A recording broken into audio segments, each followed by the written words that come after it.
So hey guys, this side Vinay Juneja. Welcome to this amazing YouTube channel of IBPS Hub. आप सभी का स्वागत है आपके अपने IBPS Hub YouTube चैनल पर. So let's get started. So guys, आज मैं आपके साथ एक खास तौर पे एक मोटिवेशनल आपके लिए एक जर्नी लाया हूँ एक पर्सन की जिसने IBPS PO क्रैक करा है. यूनियन बैंक ऑफ इंडिया में वो लग गए हैं और उनकी क्या जर्नी रही, उन्होंने कैसे तैयारी करी and all of the journey उनकी जो रही है और जो स्ट्रगल्स रहे हैं उनकी जो ये क्रैक करने की कहानी है उनके साथ हम आज बात करेंगे. एंड इसमें मैं इस टाइम पे स्पेशली इसलिए आया हूँ बिकॉज आपके मेंस के पेपर हो रहे हैं, है ना. मतलब जनवरी के एंड में और फरवरी के स्टार्टिंग में आपके पेपर्स हैं. तो इसलिए मैंने सोचा कि आप मोटिवेशनल एक मंत्र लाना चाहिए बच्चों के लिए ताकि वो अपनी पढ़ाई को और अच्छे तरीके से कर पाएं and they do it with very well focus and concentration. So I welcome you Vishesh sir and आपका स्वागत है सर. एंड अब आप मुझे बता सकते हैं आपके बारे में, आपकी जर्नी कैसे रही सर, आप अब इस टाइम पे क्या कर रहे हैं, आप बता सकते हैं sir. Good afternoon sir. Good afternoon. Vinay sir कैसे हैं? बस बढ़िया, आप बताइए. बढ़िया सर. हाँ जी. मेरा नाम विशेष झा है. मैं राजस्थान से बिलोंग करता हूँ. ओके. मैंने बीकॉम मास्टर्स डिग्री करी हुई है अपनी masters in marketing management Poona okay. University से 2015. हम्म. विनय सर की गाइडेंस से ही मेरे को मोटिवेशन मिला था कि मैं बैंक एग्जाम की तैयारी करूं. और विनय सर की गाइडेंस से ही मैंने 3 साल की कड़ी मेहनत के बाद मेरा आखिरकार आईबीपीएस 2018 क्रैक हुआ और मैंने 24 जून 2019 को जो है यूनियन बैंक ज्वाइन किया था एज अ पीओ. और एसटीसी बैंगलोर में हमारी जो है क्लासरूम ट्रेनिंग हुई थी. अच्छा. तो मैं अपनी जर्नी को करने से पहले विनय सर का बहुत बहुत थैंक्स कहना चाहूंगा क्योंकि उनकी गाइडेंस से ही मैं आज जो कुछ हूँ उनकी गाइडेंस से ही हूँ. तो Vinay sir thank you so much आपका कि आपने मेरे को आज इस काबिल बनाया है कि मैं आज स्केल 1 ऑफिसर हूँ एक रेपुटेड बैंक में, पब्लिक सेक्टर बैंक में. तो सर मैंने बताया कि मैंने 3 साल की कड़ी मेहनत लगी मेरे को. तो मैं ये बताना चाहूंगा सर कि मैंने जो है हर एक पेपर को 2-2 बार दिया है. सिर्फ एसबीआई क्लर्क और आईबीपीएस आरआरबी क्लर्क एक एक बार दिया है. और मैंने जो है 2017 में एसबीआई पीओ इंटरव्यू दिया था. अनफॉर्चुनेटली फाइनल मेरिट लिस्ट में मेरा नाम नहीं आया और 2017 में ही मेरा जो है आईबीपीएस क्लर्क जो है 1.75 मार्क्स से रह गया था. उसके बाद मैंने 2018 में क्रैक किया. और जैसे जैसे आपकी गाइडेंस थी इंग्लिश के लिए, जैसे आपने बोला था कि अन अकेडमी पे के साथ साथ आप जो है साक्षी मैम को फॉलो करना है. बिल्कुल. और बाकी जो मैथ्स के लिए आपने बोला था अरुण अरोरा सर को, और उनको फॉलो किया गया. और मोस्ट इम्पोर्टेंटली रीजनिंग के लिए अपने ऑल टाइम बेस्ट जो अपने अंकुश सर हैं, अंकुश रांबा सर, उनको फॉलो किया है. और मैंने टाइम टू टाइम एडिटोरियल पढ़े हैं सर इंग्लिश के. और जीके के लिए कपिल काटपाल सर और डॉक्टर गर्ग सर हमारे स्टडी आईक्यू के. हाँ जी. स्टडी आईक्यू के लिए उनको फॉलो किया है. और मैं डेली कम से कम 12 से 15 घंटे पढ़ता था सर, जैसा जैसा आप गाइड करते थे. और आपकी गाइडेंस की ही होता है जो भी होता है. और मॉक टेस्ट भी लगाने, जैसा ये कि आपकी अगर बेसिक्स सारे क्लियर हो गए हैं तो एग्जाम से पहले मॉक टेस्ट लगाने भी जरूरी है. तो सर मैं जैसा कि आपने मुझे सजेस्ट किया था कि टेक्स्ट बुक को फॉलो कीजिए और only for the toughest and the best, तो मैं उसके भी के मॉक टेस्ट लगाता था. प्रीलिम्स के एक एक दोनों के 2 और मेंस के लिए मैं अल्टरनेट डेज पे सर टेस्ट लगाता था मेंस की, क्योंकि मेंस के टेस्ट जो होते हैं वो 3 आवर्स के होते हैं. तो वो एक दिन छोड़ के एक दिन लगाता था. और उसके बाद जो है मेंस का पूरा रिवीजन करता था कि क्या एनालिसिस करता था पूरा ढंग से कि कहाँ नंबर कम रह गए और कैसे रह गए. और सर जीके के लिए मेरी स्पेशल स्ट्रेटेजी ये होती थी कि कहीं से भी कोई भी अगर मैं अपनी, जैसे मैंने एग्जांपल के तौर पे अगर मैं आपको बताऊं कि मैंने दिसंबर का मंथ का पढ़ लिया तो मैं अलग अलग वेबसाइट के क्विज़ेस देता था, ताकि अलग अलग वेबसाइट के क्विज़ेस दूंगा तो उससे सर ये होगा कि जो चीज मेरे को नहीं आ रही है, कोई चीज नहीं पता चल रही है, नई चीज पता चली है, वो भी मेरे माइंड में आ जाएगी. जैसे मान लो मैंने क्लाउड अफेयर्स का किया है, क्लाउड अफेयर्स का टेस्ट, उसके बाद फिर मैंने एस्पिरेंट जोन का टेस्ट दिया, तो कुछ एक न्यू चीजें भी होंगी, दोनों वेबसाइट के डिफरेंसेस भी होंगे, माइंड में आ जाते हैं. तो आपकी गाइडेंस की वजह से आज मैं इस मुकाम तक पहुंचा हूं सर.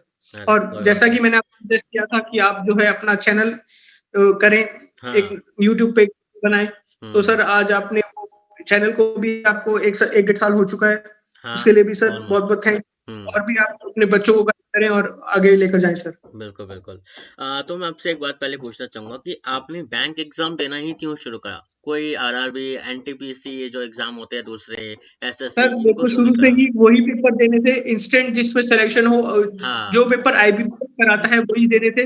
मैंने हाँ। कभी एसएससी का कोई पेपर नहीं दिया, ना मेरे को कोई इंटरेस्ट था ना रेलवे का। मेरे को इंस्टेंट हम्म। सिलेक्शन चाहिए था, पेपर होने के विद इन 6 मंथ्स या 4 मंथ्स मेरी ज्वाइनिंग हो जाए। हाँ, बिकॉज एसएससी में इसलिए और मैंने ये शुरू से एनटीपीसी में बहुत टाइम लगता है, सिलेक्शन होने में लगभग 1 1.5 साल हाँ लग सर, जाता है। ऐसा नहीं है कि मैंने सिर्फ बैंकिंग का दिया, इंश्योरेंस भी दिया है मैंने। अच्छा एलआईसी एओ दिया था 2016 में, नहीं हो पाया सर क्रैक। अच्छा। उस समय इनिशियल स्टेज पे था, तो धीरे धीरे समय लगा। पहले हम्म। फिर मेरे प्री होने लगे, फिर मेरे मेंस भी क्लियर होने लगे। मेरा वो एसबीआई पीओ भी दिया, जैसा मैंने मेंशन किया था 2017 इंटरव्यू दिया था दिल्ली में। हम्म। अच्छा अच्छा अच्छा, बहुत अच्छी बात है। और ये आपने जर्नी और अपनी कब इंटरव्यू की स्टार्ट करी प्रिपरेशन थी? के लिए मैंने जो है करियर पावर ज्वाइन किया है हमेशा अच्छा के लिए, चाहे एसबीआई पीओ के टाइम पे हो चाहे वो आईबीपीएस पीओ के टाइम पे हो। करियर पावर की जो है क्लासेस ज्वाइन की थी। अच्छा, इंटरव्यू के लिए। जी हाँ सर। अच्छा अच्छा अच्छा। तो ये आपकी जर्नी कब से स्टार्ट हुई थी? 2016 या 2017 से? सर 2016 से। 16 से आपने तैयारी शुरू करी, तो लगभग 3 साल आपको, 3 4 साल लग गए आपको जॉब पाने में। 3 साल। बिल्कुल, जी ओके हाँ सर, ओके। 3 साल। हम्म। तो what was the motivation and एक मोटिव होता है कि मुझे बैंक एग्जाम देने हैं, क्रैक करना है, जॉब चाहिए, किसके लिए, क्या मोटिव था आपका बिहाइंड दैट? सर मेरे को शुरू से ही बैंकिंग इंडस्ट्री में आना था, चाहे अच्छा। वो प्राइवेट हो चाहे वो गवर्नमेंट। लेकिन गवर्नमेंट में ये है कि थोड़ी स्टेबिलिटी रहती है। और हम्म। बाकी आपसे जब मेरी बात हुई थी 2017-16 हाँ में कि हाँ मैं ऐसे बैंक प्रिपरेशन कर रहा हूँ, तो आपने मुझे बताया था कि बैंक प्रिपरेशन करनी चाहिए, बैंक एग्जाम्स और इंश्योरेंस के एग्जाम जो है देने चाहिए, जैसे हाँ। एनआईसीएल हो गया, एलआईसी हो गया, तो ये सारे देने चाहिए। तो आपका भी एक बहुत इंपॉर्टेंट रोल रहा है सर, कि आपने हम्म मेरे को मोटिवेट किया और गाइड किया कि कैसे पढ़ना है, क्या स्ट्रेटेजी होनी चाहिए, कैसे टेस्ट हम्म देने चाहिए और कैसे अपने आप को एनालाइज किया जाए। तो मैं पूरी हम्म। आपकी गाइडेंस ही फॉलो करता हूँ सर। Okay okay. तो मैं आपके साथ अगला क्वेश्चन रहेगा, what was your whole schedule of every day? मतलब पूरा दिन का एक आपका क्या स्केड्यूल रहता था? शुरुआत से, सुबह से शाम तक क्या पढ़ते थे आप? कैसे स्केड्यूल होता था, टाइमिंग्स? सर शेड्यूल सबसे पहले मेरा होता था कि मैं सबसे पहले इंग्लिश लेता था, एक एडिटोरियल से आरसी करता था। हाँ, ये तो हर किसी को मैं यही रिकमेंड करता हूँ कि पहले आरसी पढ़ो और एडिटोरियल छोड़ो शुरुआत में, सुबह उठते ही। बिल्कुल सही। और आगे? उसके बाद बाकी सर जो भी होता था इंग्लिश का, जैसे डबल फिलर्स हो गए, सिंगल फिलर्स हो गए, पैरा जंबल्स हो गए, हाँ हाँ या हाँ। जो भी होती थे मैं वो करता था। और जीके को मैं 2 घंटे देता था। और अच्छा मेरा सेक्शन में मेरा मेन फोकस होता था डीआई पे। अच्छा अच्छा अच्छा अच्छा। डीआई के प्री प्री में भी कम से कम आपको 2 सेट तो कम से कम मिलेंगे ही मिलेंगे, तो आप बिल्कुल वहां पे अपने 10 नंबर पक्के कर सकते हो। बिल्कुल। और मेंस में भी कम से कम 4 सेट आते ही हैं डीआई के। हाँ बिल्कुल। तो डीआई पे मेन फोकस रखना चाहिए। और प्रीलिम्स के लिए सर, जैसा आप मुझे सर हमेशा सजेस्ट करते हो, अगर क्लर्क का है तो सिंप्लीफिकेशन करो, और पीओ का है तो उसमें क्वांटिटी के क्वेश्चन जरूर आता है, इनइक्वालिटी के क्वेश्चंस आते हैं। ये हाँ 5 5 नंबर करके वो करो। और जो है अर्थमेटिक को लास्ट में करना चाहिए थोड़ा, कि बाकी सारे बिल्कुल। 5 5 नंबर वाले आप पहले कर लो, उसके बाद हाँ। आपको जो है अगर टाइम बचे तो अर्थमेटिक पे जाना चाहिए। बिल्कुल सही कहा आपने। And any difficulties you have faced while you were preparing for the exams, like demotivation, फिर failure and all of those things? Difficulties तो यही हुआ करती थी सर, जैसे आप कई बार प्री पॉइंट 25 से रह गया, या जैसे मेरा हाँ, मेंस वो बहुत 1.75 से रह गया, तो थोड़ा सा हाँ, एक बार लगता था कि वो हो कॉमन जाता होता तो है। बेटर रहता। लेकिन फिर भी मैंने, जैसे मेरा फेवरेट क्रिकेटर है Sourav Ganguly, never die spirit है, तो हार नहीं माननी, ट्राई ट्राई हाँ, अंटिल यू गेट सक्सेस। तो आखिरकार मेरा जो है आईबीपीएस पीओ 2018 क्रैक हुआ। और मैंने, जैसा कि पहले बताया, 24 जून 2019 को जो है मैंने ज्वाइन किया। Union bank of India join किया था। Okay okay okay, that's great, very great. And आपको कितने अटेम्प्ट्स लगे? ये जो एग्जाम आपने दिया बीपीएस पीओ का, आपको कितनी बार अटेम्प्ट देना पड़ा इसका, ताकि आपका सिलेक्शन हो पाए सर 2019 मैंने में? 2000 जो है 17 में भी दिया था, उसमें जो है मेरा मेंस नहीं क्रैक हो पाया था। अच्छा। फिर 2018 में दोबारा दिया। हम्म। 2017 में, जैसा कि मैंने बताया था, मेरा शायद तक मैथ्स रीजनिंग का कट ऑफ क्लियर नहीं हुआ था शायद तक। हाँ, वो हाँ, रीजनिंग मैथ्स दोनों ही रीजनिंग टफ कट ऑफ रह आती गया है। था। हम्म हाँ, तो वो हम्म। रीजनिंग का कट ऑफ क्लियर नहीं था, तो फिर आपने मुझे फिर बताया कि अंकुश लांबा सर को फॉलो करो। अन अकेडमी का बिल्कुल। सब्सक्रिप्शन भी मैंने आपके गाइडेंस से ही लिया था, कि अन हम्म। अकेडमी का सब्सक्रिप्शन लो। और ऑलिव बोर्ड तो मैं शुरू से ही परचेज कर रखा था। आपने कहा एक और टेक्स्ट बुक भी आपने हाँ कहा कि एक टेक्स्ट बुक ले लो, तो फिर आपके गाइडेंस पर टेक्स्ट बुक भी लिया था सर। लेकिन फिर भी ये है कि olive board the toughest and the best. बिल्कुल वो फील द हीट एकदम वाली फील आपको देता है। हाँ, वो बिल्कुल आपको वर्स्ट से वर्स्ट सिचुएशन के लिए भी प्रिपेयर करवा देता है, बिल्कुल हाँ, बिल्कुल। भले ही तो वो थोड़ा एक्सपेंसिव रहता है, लेकिन अगर जो अफोर्ड कर सकता है वो ऑलिव वुड जरूर खरीदे। हाँ, बिल्कुल बिल्कुल करना चाहिए, हर किसी को एक बार तो लेना ही चाहिए प्रिपरेशन के टाइम पे, तो खास तौर पे। एंड और आपने बाकी जो अब तक क्लाउड अफेयर्स की जो जीके है, हाँ जी, हाँ जी, बोलिए। क्लाउड अफेयर्स की जो जीके है वो भी जैसे जैसे आप बताते थे डेली पढ़ना है, उसके बाद उसके मंथली हाँ, क्विज़ेस देने हैं, तो मैं क्लाउड अफेयर्स की जीके बिल्कुल आपकी डेली पढ़ता था। बिल्कुल, बिल्कुल। मैं वही बच्चों को आजकल बताता हूँ अपने चैनल के माध्यम से, क्या यार, अफेयर्स क्लाउड पे आपको सब कुछ मिल जाता है। बैंकिंग अवेयरनेस मिलता है, स्टैटिक मिलता है, करंट अफेयर्स मिलते हैं, मंथली के, डेली के, वीकली बेस्ड क्विज़ेस भी मिलते हैं आपको, हर चीज़ उसमें अवेलेबल है। तो आपको कहीं और जाने की ज़रूरत नहीं है। ऑल इन वन सब्सक्रिप्शन है वो, बिल्कुल। तो वही मैं बच्चों को बताता हूँ कि कूपन यूज़ करो और आपको 10% डिस्काउंट मिलेगा, एंड आपको इतनी सारी चीज़ें मिल रही हैं एक ही जगह पे, तो और आपको कहाँ जाना चाहिए? बिल्कुल। एंड आपने अब तक प्रीलिम्स और मेंस टोटल कितने क्लियर करे हैं, प्रीलिम्स खास तौर पे अब तक? सर प्रीलिम्स तो मेरे मोस्टली क्लियर हुए ही हैं, जैसे अच्छा मैंने एसबीआई क्लर्क का जो जो प्रीलिम्स है वो मेरा अनफॉर्चुनेटली एक बार भी क्लियर नहीं हो पाया, अच्छा मैं अच्छा मेंस नहीं दे पाया एसबीआई क्लर्क का। आईबीपीएस क्लर्क मैंने दोनों बार दिया है अच्छा अच्छा प्रीलिम्स, और एक बार जो स्टार्टिंग का था 16 का वो नहीं क्लियर हुआ था। एसबीआई पीओ मैंने जो है वो एक बार इंटरव्यू हुआ था, दूसरी बार मेरा जो है मेंस नहीं क्रैक हो पाया था अच्छा। 2018 में, और हम्म। 2018 में मेरा ऑलरेडी फिर वो हो गया था SBI okay. Sorry IBPS PO 2018 जो अक्टूबर हम्म नवंबर में होता है। और बिल्कुल फिर मैंने बिल्कुल। जनवरी में उसका 30 जनवरी 2020 में उस 2019 में उसका इंटरव्यू दिया था, और जो हम्म। है 24 जून ज्वाइनिंग थी। अच्छा अच्छा अच्छा। तो आपने जैसे मेंस आपका क्लियर हुआ, 2019 में आपने ज्वाइनिंग करा, तो 2018 तक आपने मेंस कितने दिए थे? 3 से 4 या 2 से 3 तक ही दिए थे अभी? सर मैंने मेंस जो है आरआरबी का एक बार भी नहीं दिया, आईबीपीएस आरआरबी का एक बार भी नहीं दिया, अच्छा क्लर्क का आईबीपीएस क्लर्क का 2 बार दे रखा है, एसबीआई पीओ और आईबीपीएस पीओ एक एक बार दिया हुआ अच्छा है अच्छा, सर। तो आपने एसबीआई पीओ भी दिया हुआ है? जी हाँ सर, बताया ना मेरा हाँ। 2017 में जो था वो इंटरव्यू में रह गया था मैं, अच्छा अच्छा अच्छा अच्छा, okay okay, overall that's great. 6 SBI PO marks तो से रह गया बहुत था। टफेस्ट एग्जाम होता है आपके बैंकिंग उसमें, इंडस्ट्री में, बिल्कुल। सर एंड मैं आपको यहाँ एक चीज कहना चाहूंगा, हाँ आज का जो ट्रेंड चल रहा है वो ये है कि एसबीआई पीओ से ज्यादा टफ आईबीपीएस पीओ होता है, और मैंने जब 2018 में निकाला था तो उस ईयर जो है एसबीआई पीओ थोड़ा इजी आया था उस टाइम का। आईबीपीएस पीओ 2018 बैंकिंग हिस्ट्री में टफेस्ट एग्जाम था उस टाइम का, अच्छा 2018 का। ओ okay.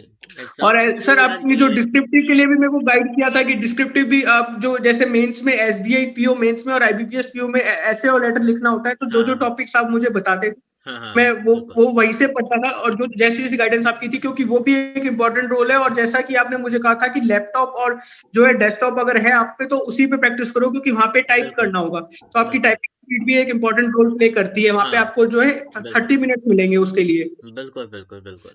And the strategy behind every subject, आपकी स्ट्रैटेजी क्या रहती थी कि इंग्लिश में मुझे किस चीज़ पे फोकस रखना है, क्वांट में क्या फोकस करना है, एंड रीजनिंग में आपका क्या फोकस होना चाहिए? सर देखो, सबसे पहले जो आपने बोला इंग्लिश में सबसे पहले आप ये देख लो, सिनो पैसेज में सिनोनिम एंटोनिम्स कर लो, हाँ हाँ हाँ, क्योंकि वो इजीली हो जाते हैं। पूरा पैसेज में बाद में जाओ अगर आपके पास टाइम हो तो, उसके बाद बिल्कुल। डबल फिलर कर लो या पैरा कर लो, जो हम्म भी आपके इजीली हो रहे हैं, या क्लोज टेस्ट कर लो। अगर हम्म आपके पास फिर अगर टाइम बचता है तो फिर आप हम्म जो है पैसेज के बाकी क्वेश्चन करो। मैं तो आपने जो स्ट्रेटेजी बताई थी मैं तो उसी को फॉलो करता हूँ सर, क्योंकि अगर हम्म। 2 नंबर के बीच सिनोनिम एंटोनिम्स आ रहे हैं, अगर 10 नंबर का पैसेज है तो हाँ उसमें हाँ, आपके 2-3 नंबर तो पक्के हो जाएंगे। बिल्कुल बिल्कुल बिल्कुल सही, बिल्कुल सही। बाकी मेरा क्वांट में मेरा ये रहता था, सबसे पहले क्वाड्रेटिक आ रहा है तो वो कर हम्म लो, इनइक्वालिटी आ रहा है तो वो कर लो, अगर इनपुट आउट मतलब 5-5 वाले कर लो, और हम्म डीआई कर लो। अर्थमेटिक में सबसे लास्ट में करता था अगर टाइम बिल्कुल। बचा तो। हाँ, मैं वही कहता हूँ बच्चों को, बिकॉज अरिथमेटिक पोर्शन बहुत बच्चों का वीक होता है, तो उसको बाद में अटेम्प्ट करा जाए तो ज़्यादा बेहतर है। पहले simplification, inequality, quadratic equation, wrong number series, इनको पहले करा जा सकता है लगभग 15 मिनट के अंदर, बिल्कुल आराम से। एंड आपका हम्म रीजनिंग में क्या था? पजल्स, बहुत बच्चे डरते हैं पजल सॉल्व करना, तो आपका वो एरिया कैसा था पजल्स का? सर पजल्स मेरा पहले तो ठीक नहीं था, लेकिन फिर भी जैसे जैसे आपने अंकुश सर की गाइडेंस के लिए बोला, तो मैंने अंकुश सर की गाइडेंस ली काफी बार। तो अंकुश सर की गाइडेंस से मेरे को काफी इंप्रूवमेंट मिला। उनके जो यूट्यूब चैनल है या और अनअकैडमी पे जो उन्होंने पढ़ाया, या जो आपके जो पजल्स के जो चैप्टर्स थे जैसे सिलॉक्स के हो गए या जो भी हो गए, तो उनमें आपके आपके भी हर एक लेसन को मैंने कई बार दिखाया सर। सारे डाउट्स अपने क्लियर किए हैं, बेसिक से लेके advance. Okay okay okay okay okay. And आपका जो इंटरव्यू हुआ था आईबीपीएस पीओ का, अब आप उसके बारे में बताइए कि आपका आईबीपीएस पीओ में जो इंटरव्यू था उसके लिए आपने कैसे प्रिपेयर करा। एंड जहाँ से आपने प्रिपेयर करा, जैसे आपने कहा कैरियर पावर से मैंने ज्वाइन करा था इंटरव्यू के लिए खास तौर पे, एंड वो हर किसी को करना चाहिए बिल्कुल। इंटरव्यू बहुत छोटी बात नहीं है, बहुत बड़ी बात है एक्चुअली, बिकॉज अगर आपका इंटरव्यू क्लियर नहीं हुआ तो आप पीओ में कैसे जा सकते हैं। तो आपने इंटरव्यू जब वहाँ पे फेस करा, जब आप वहाँ पे थे इंटरव्यू दे रहे थे, तो आपको कोई डिफिकल्टी लगी या नर्वसनेस? आपका एक्सपीरियंस बताइए बच्चों को। सर मैं अपना एक्सपीरियंस जरूर बताना चाहूंगा, लेकिन एक चीज मैं बाकी व्यूअर्स को जरूर बताना चाहूंगा कि मेन फंडा आपका वही होता है, रिटर्न। रिटर्न में आपको जो है कम से कम 20+ आपको above the cut off score करना है, ताकि आपका जो है सोर्स सिलेक्शन हो जाए। क्योंकि जब इंटरव्यू में बच्चा जाता है, पहला उसका माइंडसेट तो यही होता है कि वहां पे आपको पास तो किया ही जाएगा, फेल तो आपको किया ही जाएगा किसी भी बिल्कुल सूरत में। बिल्कुल। आपको जो है 100 में से 40 मार्क्स तो देंगे ही। उसको आईबीपीएस जो है अपने आप 20 में कन्वर्ट करता है, 20 में से 8 तो आपको देंगे ही। तो बाकी ये है कि मेरा थोड़ा प्राइवेट कंपनी का भी वर्क एक्स था, मेरे से सबसे पहले वो पूछा गया। मेरी स्ट्रीम मार्केटिंग की थी, तो अच्छा। मार्केटिंग से रिलेटेड क्वेश्चन पूछे गए ओके ओके ओके। सारा था। और ये बात बहुत सच है और बहुत गहराई वाली बात है कि अगर आप बीकॉम के हो तो वो आपको काफी कुछ हाँ, पूछते हैं कि बैलेंस बिल्कुल शीट के सही। बारे में बताओ। बिल्कुल और बिल्कुल। अगर इंजीनियर है कोई, तो उससे सबसे पहला ये सवाल होता है, why you want to join bank, हाँ। बैंकिंग ही क्यों, आप तो इंजीनियर हो। इंजीनियर्स के लिए ये सवाल जरूर आता है। और बिल्कुल। कॉमर्स हम जैसे बीकॉम वालों के लिए बैलेंस शीट से रिलेटेड क्वेश्चंस आते हैं, और हाँ। बीकॉम वाले को थोड़ा ज्यादा पूछा जाता है, क्योंकि बैंकिंग साथ वही चीज है, डेबिट क्रेडिट और ये सब। बिल्कुल बिल्कुल। तो वो काफी कुछ पूछा गया। बाकी ये है कि मेरा इंटरव्यू काफी अच्छा रहा था, फैमिली बैकग्राउंड भी पूछा, और मेरा इंटरव्यू अच्छा था, और मेरे को इंटरव्यू में जो है 65 मार्क्स मिले थे आउट ऑफ 100। अच्छा, तो वहाँ पे जो भी आपके पर्सन्स वहाँ पे बैठे थे, दिग्गज जो लोग होते हैं वहाँ पे बैठते हैं, तो उनका आसपास का वहाँ का एनवायरनमेंट कैसा लगा आपको? कि पॉजिटिव वाइब आपको उनसे मिल रही थी या आपको थोड़ा डर लग रहा था उनके क्वेश्चन से पहले?